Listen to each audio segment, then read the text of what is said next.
கடந்த 100 வருஷமா குழந்தைகளின் மனதை கொள்ளையடித்த ஒரு கார்ட்டூன்னா அது மிக்கி மவுஸ் தாங்க சொல்லணும். மிக்கி மவுஸ் கிரியேட்டர்ஸ் பார்த்து பார்த்து குழந்தைகளுக்கு என்ன பிடிக்கும் அப்படின்னு சொல்லி தான் இந்த மிக்கி மவுஸ் எபிசோட்ஸை கிரியேட் பண்ணுவாங்க.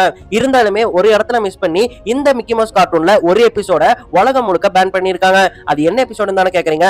1933ஆம் ஆண்டு. இப்பெல்லாம் மிக்கி மவுஸ் நம்ம டிவி அண்ட் மொபைல் போன்ஸ்ல பாக்குறோம். ஆனா அப்ப எல்லாம் மிக்கி மவுஸ் ஷார்ட் பிலிம்ஸா தான் ரிலீஸ் ஆச்சு. அந்த ஷார்ட் பிலிம்ஸை தியேட்டர்ல போய் தான் மக்கள் பார்த்தாங்க. அந்த காலகட்டமான 1933ல தான் மேட் டாக்டர் அப்படிங்கிற ஒரு எபிசோட மிக்கி மவுஸ் ரிலீஸ் பண்றாங்க. அந்த எபிசோட தியேட்டர்ல போய் பார்த்த மக்கள் எல்லாருமே பீதி அடைஞ்சு போயிட்டாங்க. நிறைய குழந்தைகள் வெளியே வந்து வாந்தி தான் எடுத்தாங்க. அப்படி என்னதாண்டா அந்த ஒரு எபிசோட்ல இருந்துச்சு அப்படின்னு சொல்லி தானே நீங்க கேக்குறீங்க.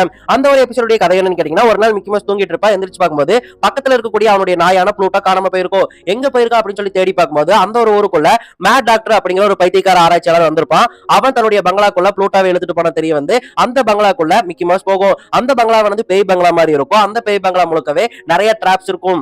அந்த பைத்தியக்கார டாக்டர் ப்ளூட்டோ வச்சு என்னடா பண்ண போறான்னு கேட்டீங்கன்னா, ப்ளூட்டோ வச்சு அவன் ஒரு ஆராய்ச்சி பண்ணிட்டு இருப்பான். அந்த ஆராய்ச்சியின் படி நாயுடைய தலைய கோழிக்கு வச்சு ஒரு உயிரினமா மாற்றி அந்த உயிரினம் முட்டை போடுதா அப்படின்னு சொல்லி டெஸ்ட் பண்ணக்கூடிய ஒரு ஆராய்ச்சி தான் அந்த ஒரு ஆராய்ச்சி. இது இப்ப கேட்கிற நமக்கே கொடூரமா இருக்குல்ல. குழந்தைகள் எல்லாருமே அவங்க அப்பா அம்மா கூட இந்த ஒரு ஷார்ட் பிலிமை தியேட்டர்ல போய் பார்க்கும்போது எந்த அளவு கொடூரமா இருந்திருக்கும். அது மட்டும் இல்லாம இந்த எபிசோட்ல காட்டப்பட்ட காட்சிகள் ஒவ்வொன்றுமே பேய் படம் மாதிரி இருந்திருக்கும். குழந்தைகள் கார்ட்டூன் மாதிரியே இருந்திருக்காது. உதாரணத்துக்கு நாயுடைய நிழலை கட் பண்ற மாதிரியான ஒரு சீனை வச்சிருப்பாங்க. அந்த சீன் இப்ப பாக்குறப்பவுமே பயமா இருக்கும். அண்ட் மிக்கி மவுஸ் ஒரு எலக்ட்ரிக் ரம்பமானது வெட்டுற மாதிரி போகும். அதை பார்க்கும் போதே திக்கு திக்குன்னு இருக்கும். அந்த அளவுக்கு நிறைய ஷாக்கிங் மூமெண்ட்ஸ் இந்த ஒரு எபிசோட்குள்ள இருந்தது.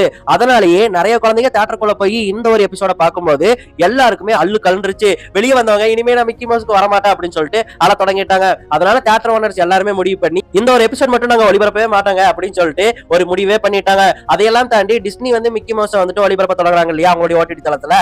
அவங்களுமே அவங்களுடைய ஓடிடி தளத்துல இந்த மேட் டாக்டர் அப்படிங்கிற ஒரு எபிசோட மட்டும் சேர்க்கவே கிடையாது. இதை அவங்க ஒரு ஆரர் படமா தான் பார்த்தாங்க. குழந்தைகளின் கார்ட்டூனா பார்க்கவே கிடையாது.